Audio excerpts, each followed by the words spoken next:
예, 오늘 정치권은 이 인물로 뜨거웠습니다.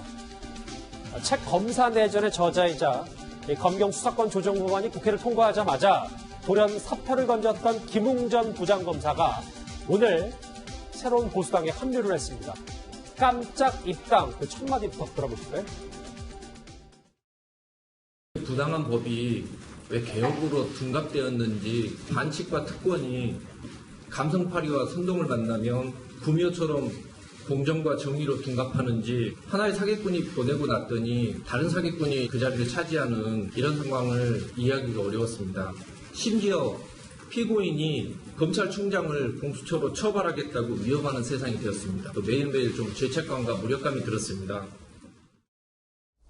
일단 김웅전 검사가 새로운 보수당에 합류를 했는데 그 말의 맥락을 짚어보기 전에 본인이 정치권에 뛰어든 이유는 죄책감이라는 단어를 썼네요.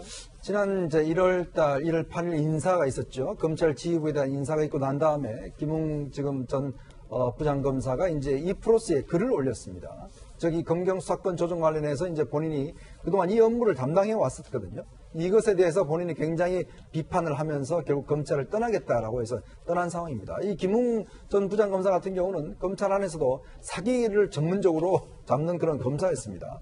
그리고 또 본인이 순천 출신이에요. 순천고등학교와 서울대 정치학과를 졸업을 했는데 그동안 본인도 사실 민주당 쪽의 어떤 지지 입장들을 여러 가지 가지고 있었다고 해요. 그럼에도 불구하고 이 정권이 하는 것들을 보고 본인이 도저히 참지 못하겠다라는 심정들을 토로를 한 것 같습니다. 예. 즉 뭐냐면 최근에 최강욱 비서관에 대한 이제 그 이야기라든지 또 추미애 장관의 부분이라든지 정말 본인이 이제 정치권에 들어가서 이러한 부분들을 좀 제도적으로 좀 개혁을 해야겠다라는 그런 어떤 그 사명감을 가지고 오늘 아마 입당한 건 아닌가 생각이 듭니다. 그런데 일각에서는 이렇게 정치권에 들어가려고 그렇게 대놓고 사표를 던졌냐라는 비판의 목소리도 있어서요.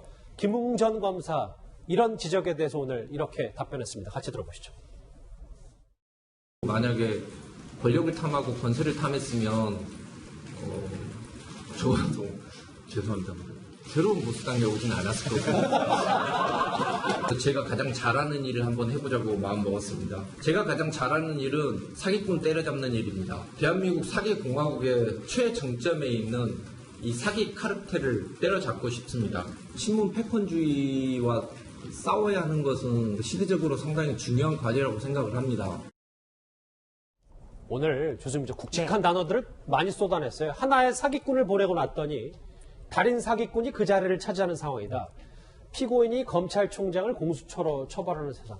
그런데 아무리 내용이 좋더라도 사표를 던진 지 얼마 되지 않아서 정치권에 합류한다. 비판의 목소리 있을 수 있는데 조수진 부장은 개인적으로 어떻게 생각하십니까? 네, 우선 여러 가지 이유가 있을 수 있겠습니다만 저는 이 점을 생각합니다. 김웅 검사를 왜 그렇다면 누가 검찰에서 등 떠밀려 나가게 했을까? 김웅 검사라는 검사가 정치권에 왜 왔을까? 바로 청와대라든지 추미애 법무부 장관이 한 것은 없었을까? 이런 생각이 들고 또 한 가지는 지금 여당에 간다면 자리가 많잖아요. 어떤 꼭 국회의원이 아니더라도 진출할 수 있는 길이 많았을 겁니다. 아마 그것 때문에 권력을 탐하고 권세를 탐했다면 새로운 보수당 안 왔을 거다. 이런 이야기도 하지 않았을까 이렇게 생각이 되고요. 흥미로운 거는 검사 내전으로 어떻게 보면은 이름이 알려진 사람. 이 사람이 검사 외전을 시작했다. 이것이 아주 흥미롭습니다. 예. 그런데 최진봉 교수님, 오늘 검사 동일체와 관련해서 지금 좀 전에 짚어봤던 그 부분에 대해서도 한껏 비판했는데 구단주가 선수들에게 감독말 듣지 않고 너희 하고 싶은 대로 해라. 코치도 내 맘대로 들은 애들로 다 바꾸겠다는 하는 셈입니다. 구단주 하기에 부적절한 발언이다. 이 검사 동일체를 이렇게 비판을 그렇게 했어요. 비유를 했어요. 근데 제가 볼 때 저 말을 보면 구단주가 이제 법무부 장관이고 감독이 윤석열 총장이고 선수가 이제 검사들인데 그런 구조로 지금 얘기를 하신 것 같아요. 기본적으로 저 말의 의미는 알겠어요. 김웅 이제 전 부장검사가 했던 말의 의미는. 그런데 이제 그럼 추미애 장관이 했던 말과 저 말이 같으냐? 저는 그렇게 보진 않아요. 그러니까 추미애 장관의 의도는 구단주가 선수들에게 감독말 듣지 말라는 게 아니라 감독이 부당한 지시를 하거나 잘못된 행동을 했을 때 그럼 선수들은 문제를 제기하고 이의를 제기할 수 있는 거잖아요. 그런 차원에서 얘기했다고 저는 이해를 하거든요. 김웅 검사는 그렇게 보지 않고 그걸 이제 흔든다고 보는 거고 저는 그냥 추미애 장관의 표현의 이해를 구단주가 잘못했을 때, 그 감독이 잘못했을 때 선수들이 그 부분에 대해서 이의를 제기할 수 있는 거 아니냐 이렇게 저는 이해하고 있습니다. 자, 그런데 정치권에서 주목해야 할 영입 인재가 또 한 명 있습니다. 본인을 양승태 대법원 블랙리스트 피해자라고 주장했던 이수진 전 부장판사입니다. 화면부터 만나보시죠. 공소장의 피해자로 네네. 게재가 안 돼 있다고 하는데 그렇다고 해서 그분들이 피해자가 아닌 건 절대 아니죠. 유일하게 점화 의사에 반해서 전보 발령이 난 거죠. 제가 나와서 더더군다나 더 이제 사법개혁 의지를 더 보이고 검찰개혁 의지를 보이고 있기 때문에 이렇게 억지를 지금 부리고 있는 게 아닌가. 새로운 보수당의 검사대전의 주인공이 합류를 했다면 더불어민주당에는 장현식 변호사님, 인재 영입 13호로 블랙리스트 피해자라고 얘기한 이수진 전 부장판사가 합류를 했는데, 근데 지금 논란이 되고 있는 건 이수진 전 판사가 블랙리스트 피해자가 맞냐 아니냐, 때 아닌 이 논란이 불거졌기 때문이잖아요. 일단 기본적으로 팩트 확인만 하면요. 양승태 전 대법원장 공소장에는 블랙리스트 피해 판사로 이수진 전 판사의 이름이 올라가 있지 않습니다.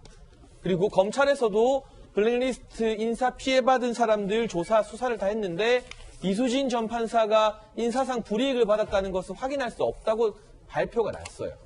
그런데 본인은 왜 이렇게 주장을 하느냐? 한국일보 보도에 본인이 무리하게 판사라고 이름이 올라간 걸 봤다.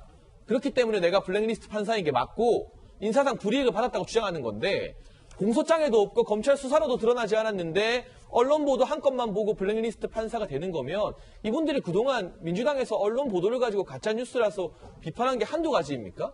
어떻게 그럴 수가 있는지 의문이고, 예. 실제로 인사 불이익을 받았는지 제가 이분의 판사 이력을 쫙 봤는데요. 서울중앙지법 근무 3번이나 하셨습니다. 그리고 지방 근무 부산과 대전 다녀온 게 고작이에요. 나머지 판사들에 비해서 지방을 간 횟수도 적고 다 광역시로 갔어요.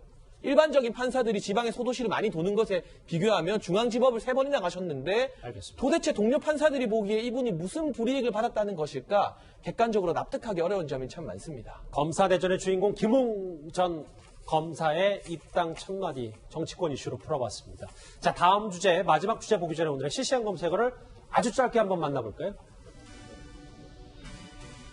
오늘 이 16번째 코로나 환자가 다녀간 광주 21세기 병원이 계속해서 주목을 받고 있고 당연히 좀 집중해야 됩니다. 그리고 열애설이 불거진 두 인물까지 실시간 검색어에 오늘 차례로 이름을 올렸습니다.